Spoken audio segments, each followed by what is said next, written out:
I'm Jody Bruffett, and Caroline is my mother. And I'm just going to start by telling you kind of just give you an update, but also give you the story of how it all started.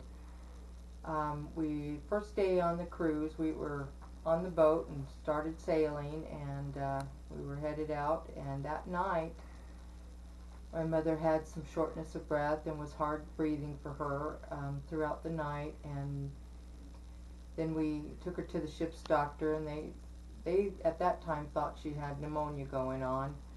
She had some fluid in her lungs, and she was running a fever, that type of thing, and she steadily kept getting worse. They kept her in the ship's hospital for the next day, throughout the day, and another night, and then the next morning we were in Cozumel, and they took her off the ship in an ambulance and took her to the the Cozumel hospital. And in the hospital, we were not able to get her oxygen levels up. She was just like she was feeling like her kidney was shutting down. She only has one kidney.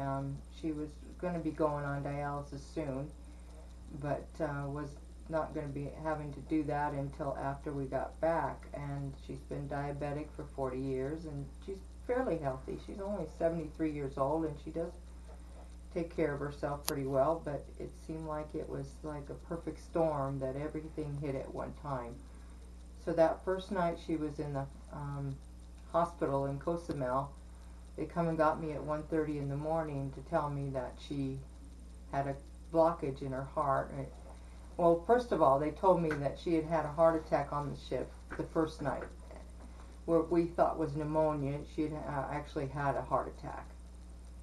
And then the second night, when we were in Cozumel, they told me that she had a couple of blocks in her heart, and that they would need to put some stents in there and open it up so she won't end up with heart failure. And then they also couldn't get her oxygen levels up. She was filling with fluid, and so they had to put her on a ventilator at that time. And in the meantime, I was finding out, first of all, that Medicare did not cover any of her out-of-the-country medical expenses. And we had not purchased traveler's insurance. Being our first time on a cruise, we saved all year to do this cruise, and that was not one thing that was on our mind, and never even thought that Medicare would not cover. I mean, it was just something we didn't think about at all. And every day that she stayed in this hospital there in Mexico, in Cozumel, it was costing us thousands and thousands of dollars. And we tried to figure out a way to get her back home. We started at the hospital on a Tuesday, and the only way to get her back to the States was to get an air ambulance, which they had to have because she's so critical. They had to have a physician on board, and a nurse and a respiratory therapist on board the plane to take her to Florida, and it would cost us $20,000. Well, thank goodness we were able to raise that money, but it was not until 4 days later before we come up with the money, before they would even get in the air and come and get her.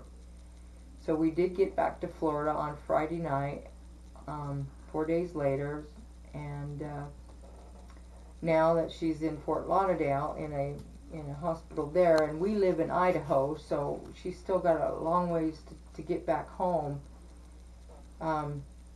She's still on the ventilator.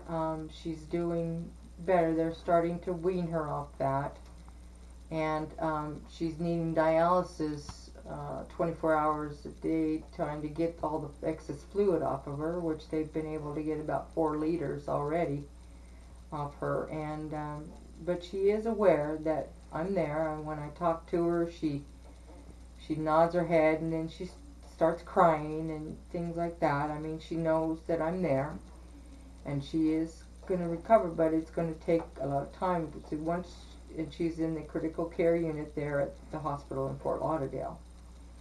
Now once they get her, and I'm a nurse, I've been a nurse for 25 years, and I know that this is going to be a long recovery, and my mom and dad have just actually sold their house, and it's in escrow right now, and it's pretty much whatever they're going to get out of their house back in equity, it's going to have to go to all these bills. It's going to be accumulating from Mexico. I had to sign a promissory note and everything before they would even let us leave the country with her, because we owe them so much money. They even took her thumbprint, I don't know, as a guarantee, I guess, or something. Then, of course, the housing of a family member, I had to pay, quite a bit to stay by her in the hospital. So the costs, of course, is adding up. And I mean, we rallied, and our family was able to come up with that $20,000, just enough to get her back home. But then now I'm back in Idaho, but my father is down there, and this hospital has no kind of housing or anything for families out of the country or out of their state, and the hotel is costing $89 a night for him to stay there, and they have no place for him to stay in or around the hospital that's any cheaper than that. So of course that cost is going to add up, because she'll probably be in this hospital for maybe close to 30 days or more, and then from there she'll have to have rehab. So it's going to be a long haul. She is improving, and I really thank everybody that's helping her out. Our family is very grateful and appreciate all that has been given already. People have been so great. Total strangers in Mexico came up to me after I talked to them for a little bit and gave me money too. I mean, it's just been wonderful, the kindness of people. So, thank you.